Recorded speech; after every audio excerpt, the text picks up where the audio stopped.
And మీరు చెప్పినట్టు రామారావు గారితోనే మొదలైంది ప్రయాణం. ఫస్ట్ డబ్బింగ్ సంసారం 1973-74లో. ఆయన ఆ మైకు, నేను ఈ మైకు. ఆయన లాస్ట్ సినిమా మేజర్ చంద్రకాంత్ కూడా మళ్ళీ యాక్ట్ చేశాను. సో అక్కడ మొదలైంది ప్రస్థానం. ఆయన గురించి చెప్తూ ఉంటే ఏదో అనుకునేవాళ్ళం, ఏంటి 7 గంటలకు వచ్చేస్తారు, టైం మిస్ అవ్వరు, ఇంతవరకు ఆయన లైఫ్లో నాన్న చెప్తూ ఉంటే ఏదో అనుకునేవాళ్ళం. నేను సంసారం అప్పుడు అలాగే చూశాను, 73-74లో మేజర్ చంద్రకాంత్కి అలాగే చూశాను. The day 1 I met him, 7 o'clock call sheet అన్నారు. ఆయన ఒక రాగి చెంబు, వాటరు అండ్ డబ్బింగ్ నాన్న చెప్పేవారు అనమాట. ఆయన ఓన్లీ సింగిల్ టేక్ ఆర్టిస్ట్ అని.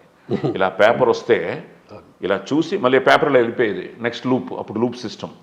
చెప్తున్నారు సడన్గా కాంబినేషన్ వచ్చింది. నా వాయిస్ ఆల్రెడీ టెస్ట్ చేసి సెలెక్ట్ చేసి నన్ను పెట్టుకున్నారు. నేను రెడీ అయి ఉన్నాను.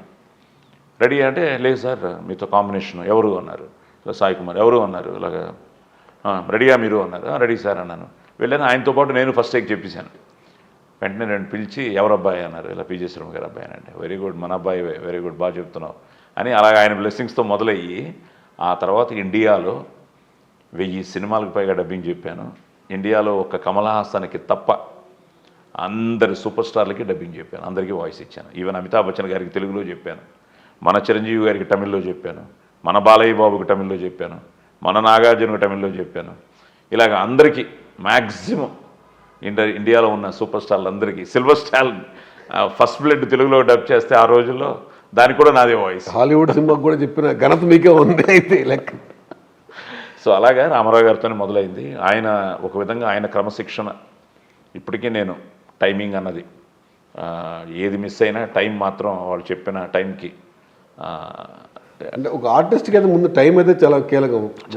కొత్తగా వచ్చిన చాలా మందికి అది అర్థం కావట్లేదు, డిలేగా అవుతున్నారు. మీకు ప్రతి నిమిషం కౌంట్ అవుతుంది భయ్యా, ప్రతి నిమిషం.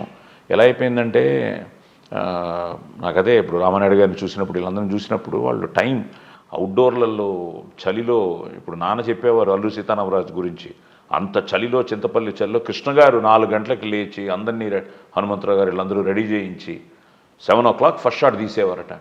సో ఆ టైమే ప్రొడ్యూసర్కి ఒక పెద్ద ఒక వెపన్. సమయ టైంకి చేయగలిగితే నెంబర్ ఆఫ్ డేస్ తగ్గిపోతాయి. సో దాంతోపాటు బడ్జెట్లు తగ్గుతాయి. ఇప్పుడు ఇష్టం వచ్చినట్టు ఎన్ని రోజులు చేస్తున్నాం, ఎక్కడికి చేస్తున్నాం, టైం విషయంలోనే మిస్ అవుతున్నాం.